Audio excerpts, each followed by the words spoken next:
Okay, so today we're going to be talking about more problems with blanks in critical reasoning. Continuation of last time. Basically the deal is when there's a blank in the passage, you should still be able to figure out what the task is pretty readily by looking in the vicinity of the blank. So again, the copyright notice, these are from gmatprep, free software, copyright gmatc. They're from the freeware version of GMAT, not the paid questions. Okay, try this.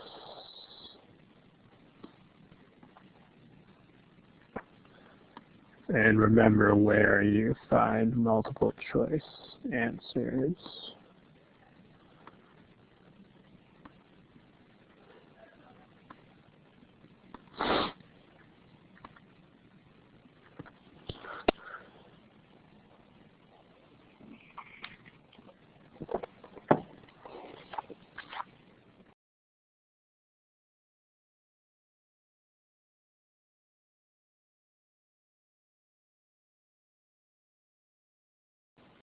All right, ladies and gentlemen, let's go ahead and finish this one up pretty soon.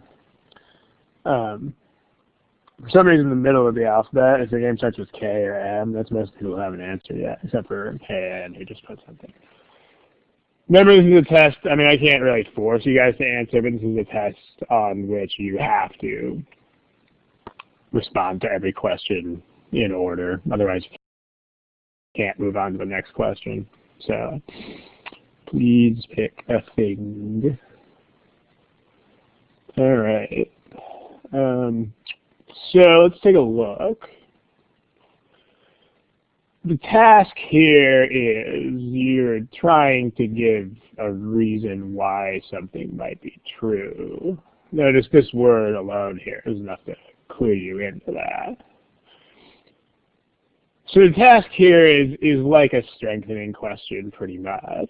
You're just giving a reason that supports what has been given as a conclusion. Just makes it a more reasonable conclusion.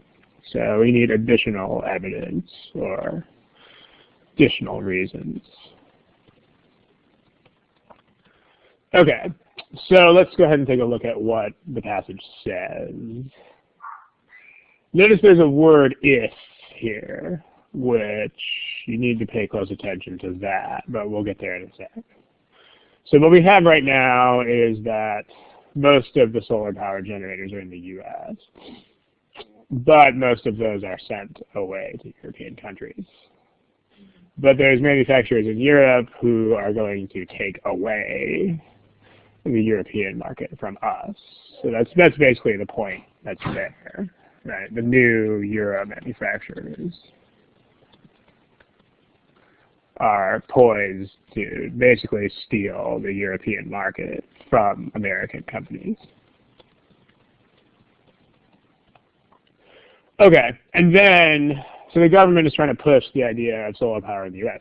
Now, when you have this statement that starts with if, you got to know how this works. If these initiatives succeed in increasing demand. Okay, what this means is that you only consider the situation in which this happens. So you take this as a given. Like, let me give you, as an analogy, I mean, I'm very, very unlikely to pack up and move to Tokyo tomorrow.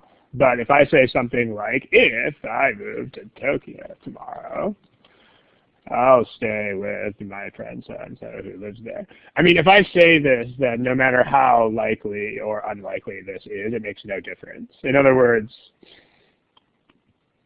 even if someone says, like, it's extremely unlikely that I will move to Tokyo, that's not an objection to this. That's the point. It makes no difference at all. Because we're only considering what happens if I do. Similarly, this is taken as a given, so if there's any evidence that I am going to pack up and go to Tokyo tomorrow, that's not going to help whatever I'm saying either, because we're taking this as a given. So notice what this means is we're only considering the situation where demand increases within the United States. So like anything about whether demand will or will not increase is not relevant. So super important there. A couple things that are irrelevant if we see them. Any reason to doubt that U.S. demand will increase. But then also any additional reason to suspect that it will.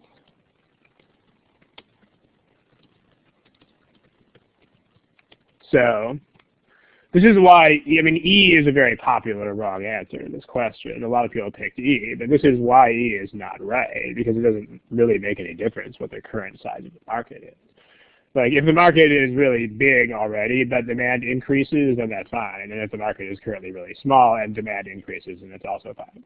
So, because we're only talking about a situation where there is an increase in demand. So, if Americans want more solar power generators, then they say the American solar companies will keep selling stuff. So if you think about what's the missing link here?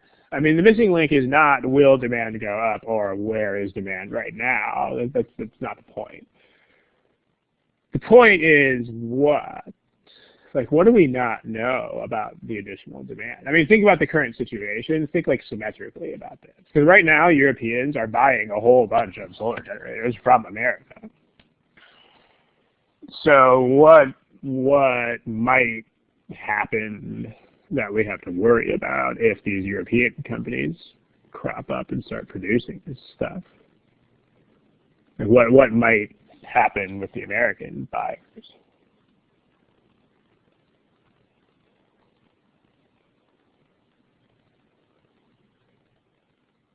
Because, I mean, you got to think about the only way this argument can go wrong. I mean, if the demand goes up in the U.S., then why is it not perfectly okay just to assume that these companies will sell more stuff?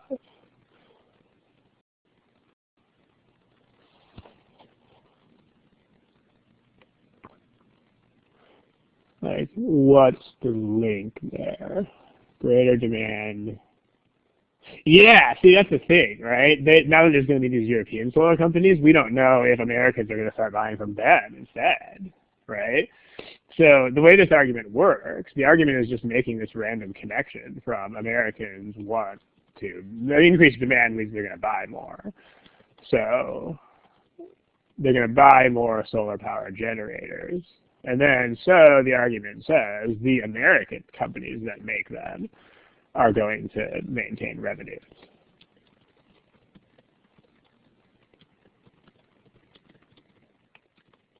So there's a big missing link there, which is that we don't know that they're going to buy from the American companies. Because, yeah, the whole point is that there's these new competitor companies that are not in America. So this is really the only weakness, because again, the demand thing is patched up by the fact that it's if, blah, blah, blah, it's all we're worried about. So this is the choice that we want, because this is what keeps us thinking that Americans are going to be buying the American generators. So if you look at the other choices, this is what has been happening over the last several years, but history is not the point here, because I mean, over the last several years, they haven't had competitors, so that's fine. B, the efficiency is not a deal because we're not talking about how good or bad these machines are. These are just, I mean, the article is only about whether people will buy them and from whom, not about how well they work. So, and I mean, still improving. So it's definitely not getting any worse. There's no reason to suspect that this would be a factor that would affect sales. This we've got And then D would be fine, but they're mostly, again, according to the article, this will not really affect the United States companies. So, and as we stated before, E is explicitly ruled out by that, because we have the positive delta, which is really all that we need. So, again, just make sure that you read these statements very carefully. And, all right, Jefferson says, with how much the demand goes up, be a potential issue. So if they did, I mean, if they presented something like that, because the basic way this argument works is that the new buyers in America are going to make up for the gap left over by the Europeans who are buying from their own companies instead of America. So yeah, you have this, basically the number of European buyers is going to decrease and the number of American buyers is going to increase. So if you had a choice that explicitly compared those, like if you said, like the U.S. market is projected only to increase to some size that's some tiny fraction of the Euro market, then yes, that would be a problem. Or if simply you want to substantiate this, if they said that the American market will ultimately become bigger than the European market, that would help you too. But there's nothing